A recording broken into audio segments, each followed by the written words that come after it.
Yes, mambo vipi? Naitwa Ibrahim. Nimekuja na masuala mawili ya kiuchambuzi katika mchezo. Masuala mawili yanahusisha wachezaji wawili. Mmoja anacheza ligi ya nje akiwa ni Mtanzania na mwingine akiwa ni wa nje anachezea ligi ya Tanzania. Sasa huyo mchezaji ambaye tunaenda kumzungumza wa kwanza atakuwa ni mchezaji wa Kitanzania anacheza ligi ya nje ambaye ni anahusishwa hapa ni anaitwa Kelvin John Mbappe. Iko hivi, kama tunavyofahamu hajafanywa call up kwenye kikosi cha timu ya taifa, na hizo sababu hazijulikani kwa sababu gani. Alafu moja kwa moja pengo lake limeenda kuonekana kwa sababu hata tukimsikiliza kocha wa timu ya taifa ameenda kuizungumzia hiyo nafasi ambao moja kwa moja anahusika nayo Mbappe. Amesema hakupata mtu sahihi wa kwenda kucheza namba 9 ambaye anamfanyia matukio ya kifuadi.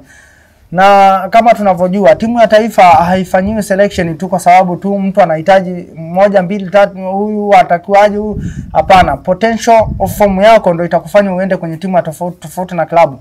Ni timu ya taifa. Timu ya taifa huwa inahusisha potential form. Sasa hebu tuangalie, kweli Mbappe alikuwa kukosa kuitwa kwenye timu ya taifa? Wote tunajua fomu yake kila siku inapanda. Isipokuwa tu kama kulikuwa kuna vitu nyuma hapa viliwahi kutokea, alikuwa na utovu wa nidhamu, akawa labda amemdisappoint kocha, akaamua kumtoa kwenye nandi. Lakini kama ni hiyo ni sababu kubwa, uhai impelekea mpaka sasa hivi, kwa sababu tunavyozungumza sasa hivi na hisi ni kama sio miaka miwili, ni mwaka mmoja na pointi ambao hajafanywa call up katika kikosi cha timu ya taifa kabisa, kutokana na hizo habari za kiutukutu. Hebu tujiulize swali moja. Hawa matukio ya kiutukutu huwa yapo sehemu nyingi sana.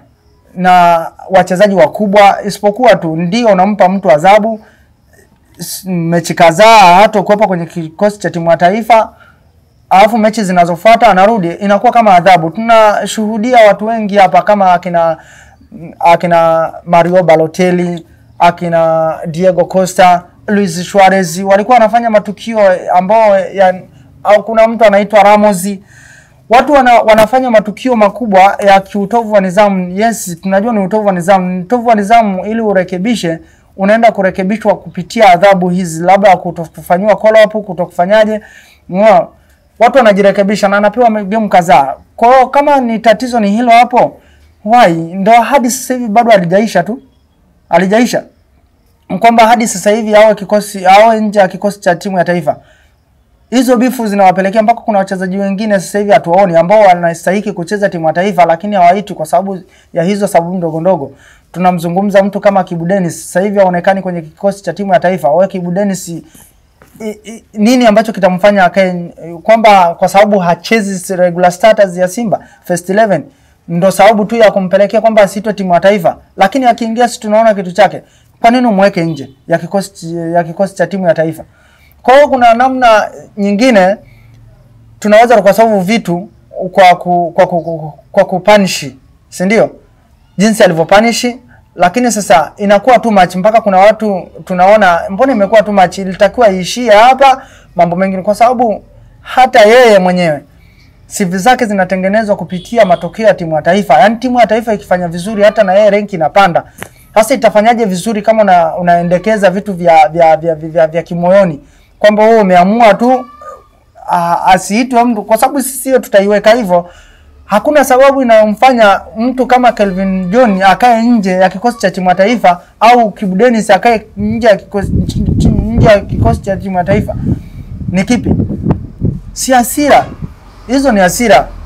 Kwa hiyo kuna namna nyingine unaweza ukawa unafanya vitu kwa kujua kwamba kwa kutambua kwamba labda unarekebisha, kumbe unaharibu zaidi. Sasa hivi timu ya taifa imevurunda. Yaani kwenye mechi ambazo alitakiwa kumalizia vizuri ameenda kuharibu. Amemaliza kwa kuharibu. Kwa kuharibu kwa sababu gani? Sisi tuna reflect moja kwa moja kwenye hiyo matukio, kwa sababu unapotuzungumzia timu ilicheza vizuri, lakini upande wa Jundo ilicheza vibaya, alafu tuna mtu ambaye ana score vizuri. Ana score vizuri na hajaitwa timu ya taifa bila sababu tu. Alafu unakuja why?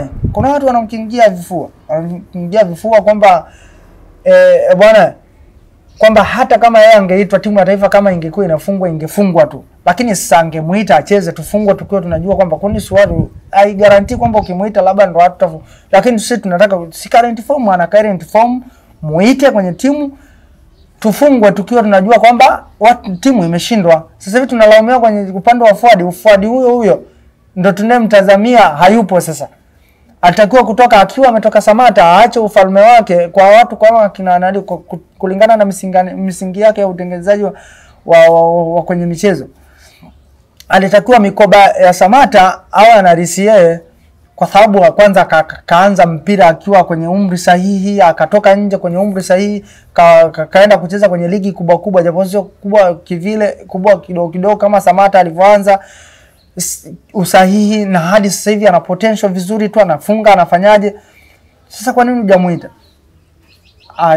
Hicho kidogo kinakuwa kama vile akijakaa sawa, ila kama kuna maswala ya kurekebisha siku zingine ziendelee kuwepo vile. Sisi wote tunautazama mpira na tunajua nini kinachotakiwa kufanyika na nini ambacho hakitaki kufanyika, japokuwa wao utabaki kuwa ni mwenye mamlaka, kocha wa timu ya taifa. Kama kuna vitu vya nje ya tena mpira viishie kule, alafu kwenye mpira ibaki kuwa ni mpira. Kwa sababu sasa hivi tunazungumza, sisi ndio tunasema sasa kwamba hicho kipigo tulichokipokea kwa Zambia na hata akina Niger ni kwa sababu ya Mbappe hayupo.